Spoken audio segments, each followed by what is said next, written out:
দীর্ঘ 2 দশক পর বাগেরহাট রেড ক্রিসেন্ট সোসাইটির নির্বাচন অনুষ্ঠিত হয়েছে। সকাল থেকে বিকেল পর্যন্ত শান্তিপূর্ণ পরিবেশে ভোট দিয়েছেন ভোটাররা। দীর্ঘদিন স্থগিত থাকা এই নির্বাচন ঘিরে কর্মী, সদস্য ও শুভানুধ্যায়ীদের মধ্যে ছিল ব্যাপক উৎসাহ। বিস্তারিত তানভীর সোহেলের রিপোর্টে। দীর্ঘ 2 দশক পর বাগেরহাট রেড ক্রিসেন্ট সোসাইটির নির্বাচন অনুষ্ঠিত হল শান্তিপূর্ণ পরিবেশে। বৃহস্পতিবার সকাল 9টা থেকে বিকেল 4টা পর্যন্ত বিরতিহীনভাবে বাগেরহাট স্বাধীনতা উদ্যানে চলে ভোট গ্রহণ। ভোট কেন্দ্র জুড়ে ছিল উৎসবের আমেজ।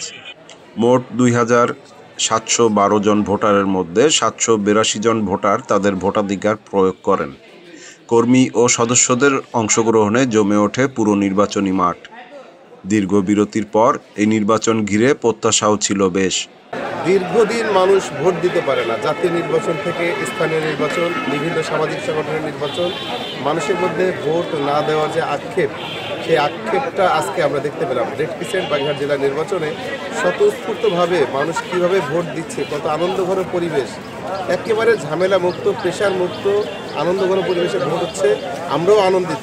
অনেকদিন ভোট দিতে পারে না, ভোটের যে কি আনন্দ তার বহিঃপ্রকাশ হয়েছে আজকে। সেই উৎসব প্রকার বলতে শান্তি ও সুষ্ঠু এবং সুন্দরভাবে ভোট সম্পন্ন হচ্ছে। সকলে আত্মমানবতার সেবায় নিজেকে নিয়োজিত করবে। আমি নিজে একজন প্রার্থী, আমার ব্যালট নাম্বার 11। আমাকে যদি ভোটাররা তাদের রায় দেন, আমি আত্মমানবতার সেবায় নিজেকে নিয়োজিত করব। যদি জয়ী হই তাতেও করব, না হলেও করব।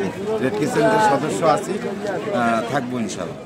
নাটক, সিনেমা, ওয়েব সিরিজ সহ বিশ্বের পপুলার টিভি চ্যানেল সবকিছু একসাথে শুধুমাত্র জাগো বাংলায়। সহসভাপতি পদে মোহাম্মদ মুস্তাহিদুল আলম রবি 441 ভোট পেয়ে নির্বাচিত হয়েছেন। তার নিকটতম প্রতিদ্বন্দ্বী মোহাম্মদ ইস্কান্দার হোসেন পেয়েছেন 308 ভোট।